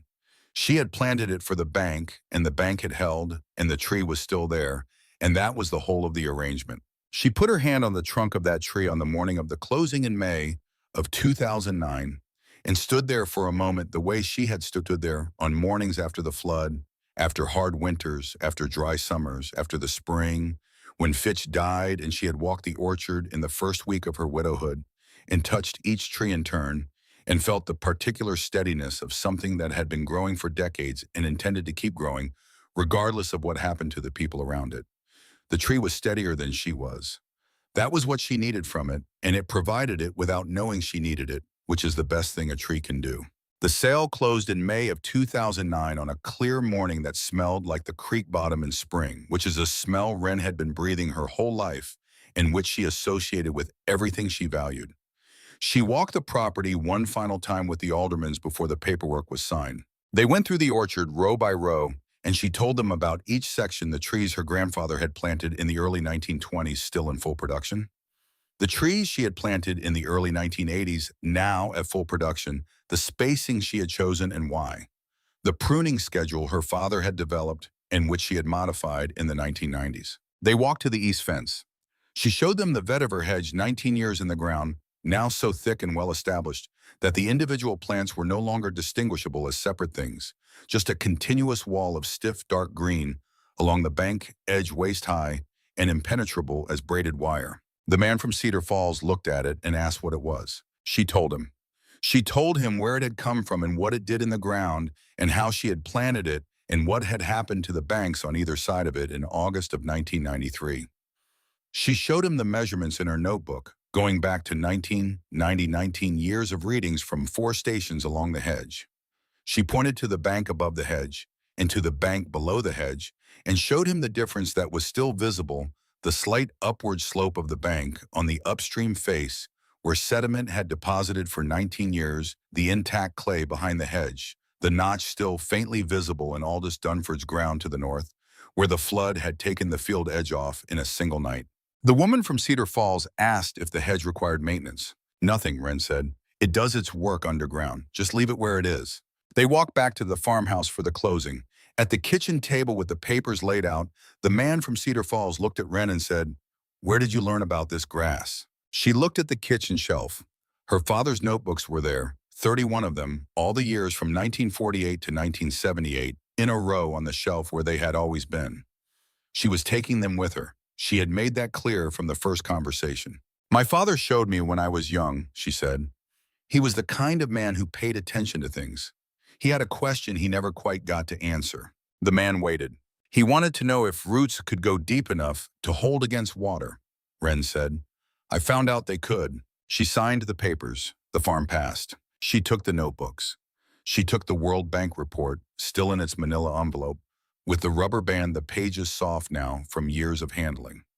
She drove to the house she had rented in Hartwell, unloaded what she had brought with her, and put the notebooks on a shelf in the kitchen, where she could see them from the table when she sat down with coffee in the morning. She thought on the drive home from the closing about something Lachlan Doyle had said when he stood at the north fence line in November of 1993, looking at the difference between her bank and Aldis's.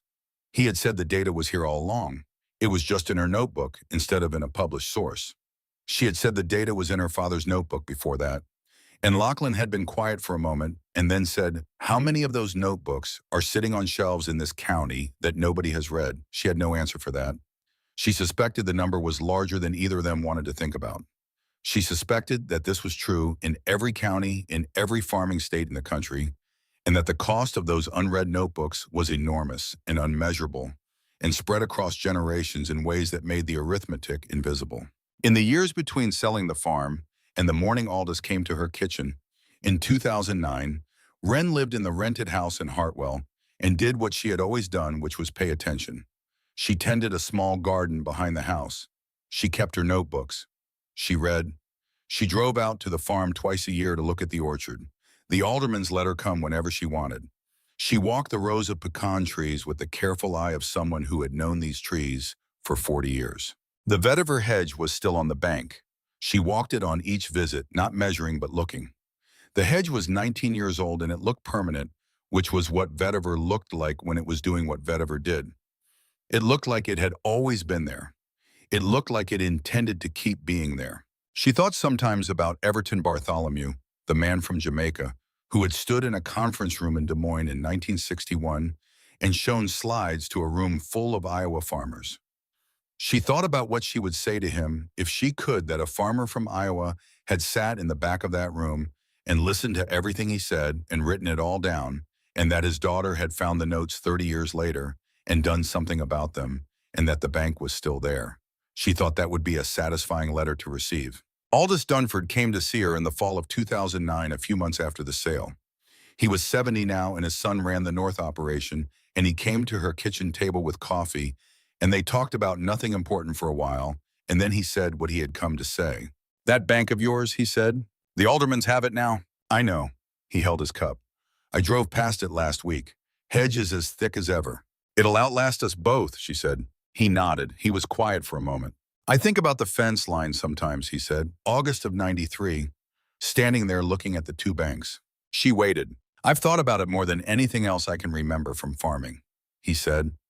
"Two banks, same flood, same creek, same clay on both sides of the wire." He stopped. 3 acres of my ground is gone. Your trees are still standing." "Yes," she said. "I think about what the difference was," he said. "Not what I lost. What the difference was." She looked at him. He was not asking her to explain it. He already knew. He had known since the morning of August 5th, when he stood at the new edge of his field and looked north at what had not moved.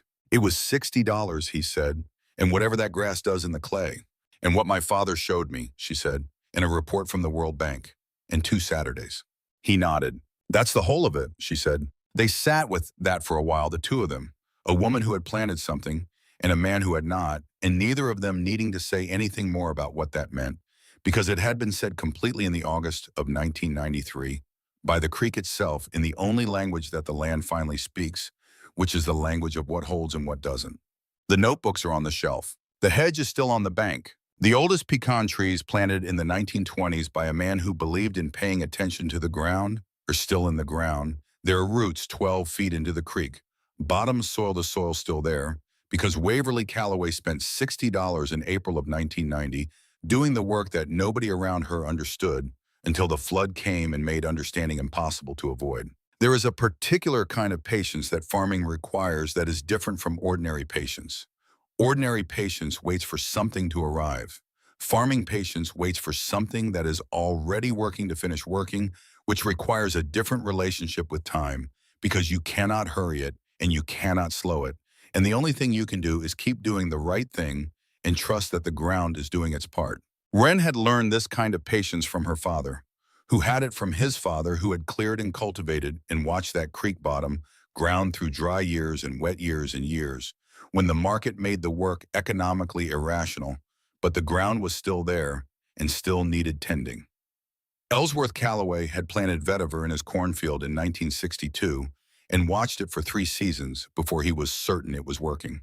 He had then not planted it on Bitter Creek because he lacked the $60, and he had watched Bitter Creek take his neighbor's ground and his neighbor's neighbor's ground, and he had written a question in a notebook in 1973 and died in 1981, not knowing the answer. The answer cost $60. It took 2 Saturdays. It took 3 years to reach full depth in the clay. It saved 60 years of orchard work and 12 feet of pecan root systems and 4 generations of careful attention to one piece of ground. It then spread one conversation at a time and one Saturday at a time to neighboring farms and to the Extension Service, and to a graduate student's thesis, and to a USDA database, and to the notebook of a soil scientist at Purdue who had never heard of Hartwell County, Iowa, and who used the field data in a grant application that funded research that confirmed what one woman already knew from walking her bank with a measuring rod twice a year for 19 years. The bank is still there, the hedge is still there, the trees are still there. The notebook with the question mark in the margin is on a shelf in a house in Hartwell, and the answer to the question is in the clay along Bitter Creek, and anyone who wants to understand it can go stand at the east fence line and look at what 20 years of roots in the right soil will do when a flood comes through. That is the whole of it. That has always been the whole of it. Wren thought sometimes in the evenings in the house in Hartwell, with the notebooks on the shelf and the coffee cooling beside her, about what it would have cost to know earlier. Not the $60, not the 2 Saturdays, not the 3 years of establishment. What it would have cost to know in 1973 when Ellsworth was standing at the creek after the storm that took Brower's East Corner and writing a question mark in a notebook instead of ordering slips from Florida. The supplier Everton Bartholomew had recommended in 1961 was in Florida, not Georgia. A different supplier, a different envelope. The price would have been different, but not much different. The slips would have come the same way in a manila envelope with a return address, and Ellsworth could have planted them on a Saturday in April of 1974, and by 1977 the roots would have been 6 feet down, and the bank would have held through the wet years of the late 1970s and the flooding that took Brower's Corner 3 more times in the spring of 1981 when Ellsworth died without ever knowing if the creek could be stopped. The answer to his question had been available to him from the day he wrote it. The cost had been within reach from the day he wrote it. The knowledge had been in his own notebooks from the day he met Everton Bartholomew. The gap between knowing and doing was not money and not knowledge. It was the particular hesitation of a man who has tried something once on a small scale, who has seen it work, who knows it works, and who, still cannot quite bring himself to scale it up to the place where the stakes are higher and the failure would matter more. Ellsworth had planted a row of vetiver in his cornfield in 1962 and watched it hold for 19 years, and he had not planted it on Bitter Creek because the cornfield row was an experiment and the creek bank was the farm, and there is a difference between experimenting with something and trusting it with everything. Wren had not had that hesitation. Maybe because she had come to it later after more loss after Boyd and after all the years alone, when the willingness to act on incomplete information was something she had either developed or been left with after everything more cautious had been stripped away. Maybe because the World Bank report gave her 47 pages of other people's certainty to stand behind. Maybe because she was her father's daughter and had watched him plant that cornfield row and had carried the knowledge of what it showed for 21 years before she acted on it. And by the time she acted, she had been carrying it long enough that it felt like something she had always known, rather than something she had learned. She did not know which of these things was true. She knew the bank was still there. She knew the trees were still there. She knew that the question her father had written in 1973 had been answered in the ground of Bitter Creek by a woman who had spent $60 in 2 Saturdays in April of 1990, and that the answer had been there all along, waiting for someone to ask it with a spade instead of a pen. Ellsworth Calloway died in 1981. Not knowing his daughter would answer the question he had written in a notebook in 1973. He had been showing her how a plant worked in clay. He had been showing her something larger that neither of them had words for yet. The grass doesn't fight the water. It stands there and holds on, and the water has to go around it. The water went around it. The bank is still there. That is the whole of it, and it has always been enough.